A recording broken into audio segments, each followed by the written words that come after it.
Welcome back. Here on Police Report, we provide you with information on crime trends, crime prevention techniques, and community programs, but you can get additional information by visiting the Baltimore County Police Department's website as well. The address is on your screen. Press releases from the Baltimore County Police Department can be accessed on the Baltimore County Police Department's website and on our Facebook and Twitter accounts. We encourage you to like the Baltimore County Police Department's Facebook page and to follow us on Twitter for the latest news. Also, you may want to set up your Facebook and Twitter accounts to notify you when the Baltimore County Police Department's press releases are posted. Just follow the simple steps that are provided. With us to discuss how you can become a member of the Baltimore County Police Department is Officer John Mitchell. Officer Mitchell, welcome to Police Report. How you doing, sir? Now, the Baltimore County Police Department's employment section, and you as a recruiter, of course, your job is to go out and recruit quality candidates for the police department. I know there's been a recent change in our hiring process and how we go about doing that. I know now, unlike in the past, we actually do testing monthly now. Tell us about that. Yes, we used to actually have an opening and closing to our process, but now we actually are keeping it open continuous. So once the applicant does apply, within a few weeks, we're going right to emailing them out, getting them into a written test at least twice a month. We've been providing that, and then we're rolling over to get them right into a physical agility test a few weeks after. So the hiring process goes on year-round, 12 months a year? Absolutely, continuous So now. anytime somebody can apply to be a Baltimore County Police Department officer or cadet? Yes, sir, for both police and cadet. Now, what are some of the qualities you're looking for in someone that might want to be a police cadet or a police officer? We're looking for, again, an individual that's willing to work and build some positive relationships in our community by maintaining their safety.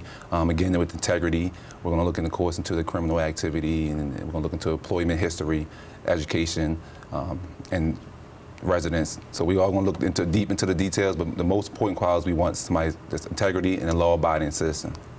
Okay, and what are some things that would eliminate somebody from the hiring process? Discharge from employment on 2 or more occasions in the last 5 years or within 5 years, discharge from military service, anything less than general under honorable conditions, and any falsified information that's discovered throughout that process, throughout the hiring process, can eliminate an individual.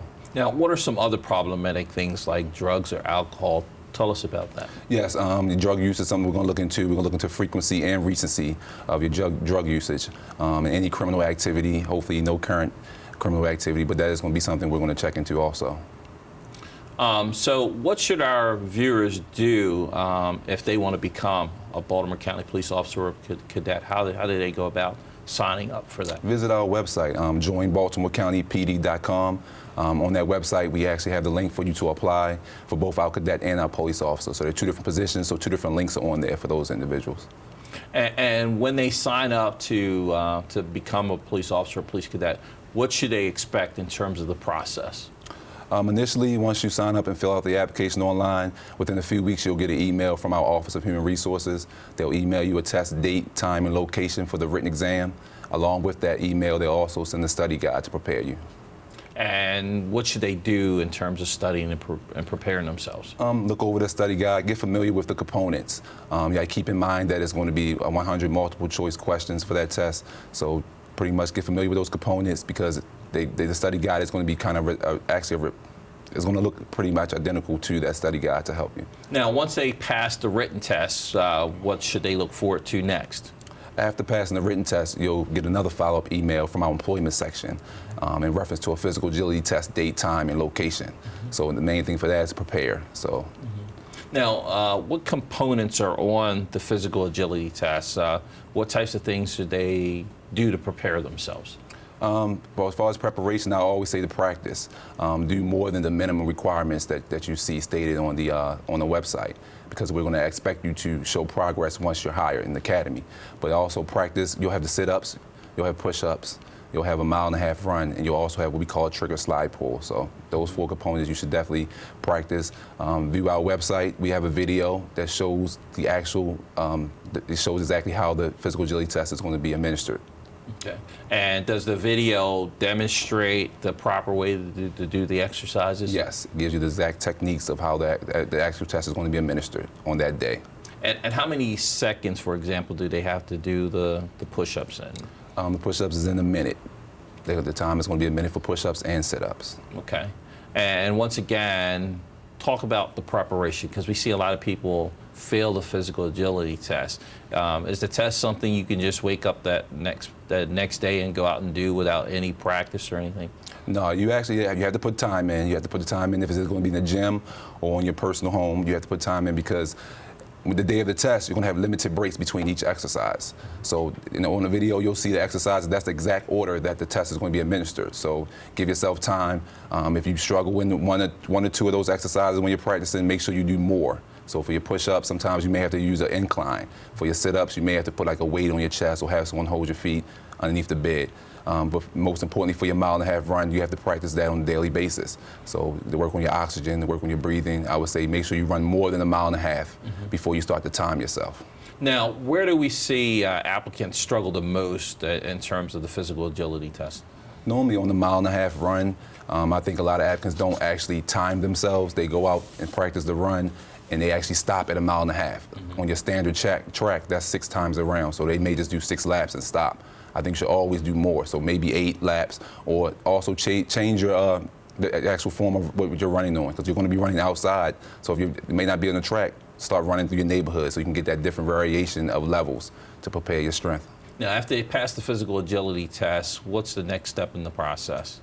After the physical agility test, this is usually the wait period where you're originally waiting. You're standing by waiting to get a call from a background investigator. And once they get the call from the background investigator, what should they expect? They should expect to prepare all your documents, because part of that email you received, that the applicant received, is a study, will be considered as a personal history statement booklet.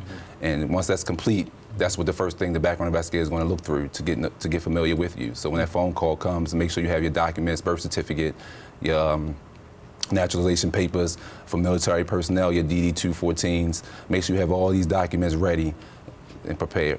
Now, you talked about complete. Talk about the whole making sure it's complete factor, because many times applicants return their personal history statement and it's not actually complete.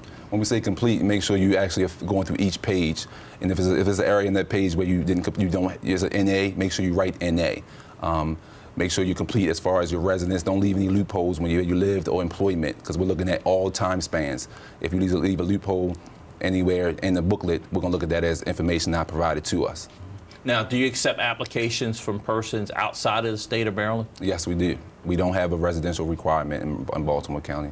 What are some of the requirements, the basic requirements to be a Baltimore County police cadet or a police officer? The minimum requirements is a U.S. citizenship, high school diploma or GED, a valid driver's license, and 18 years old for cadets and 21-year-olds for police officers.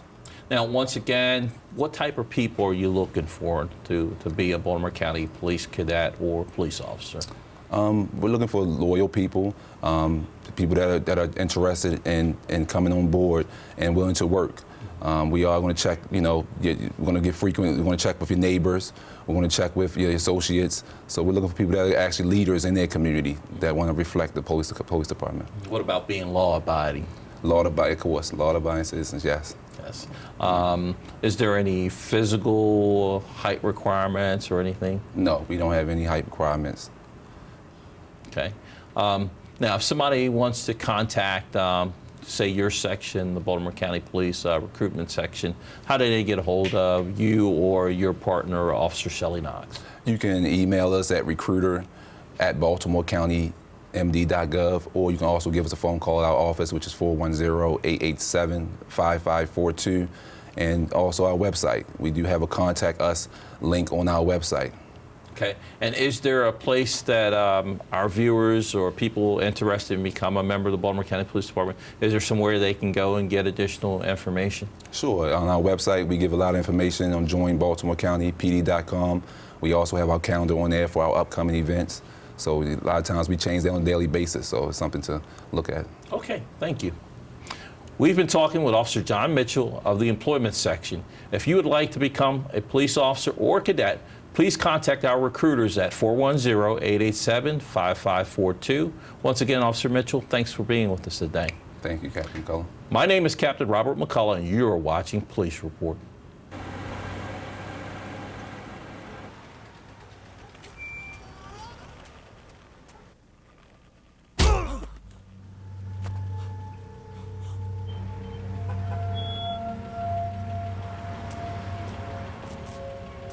since you'll never get to see your own face hit the windshield.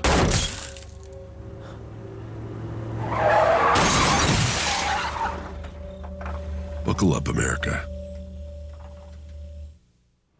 Welcome back to Police Report.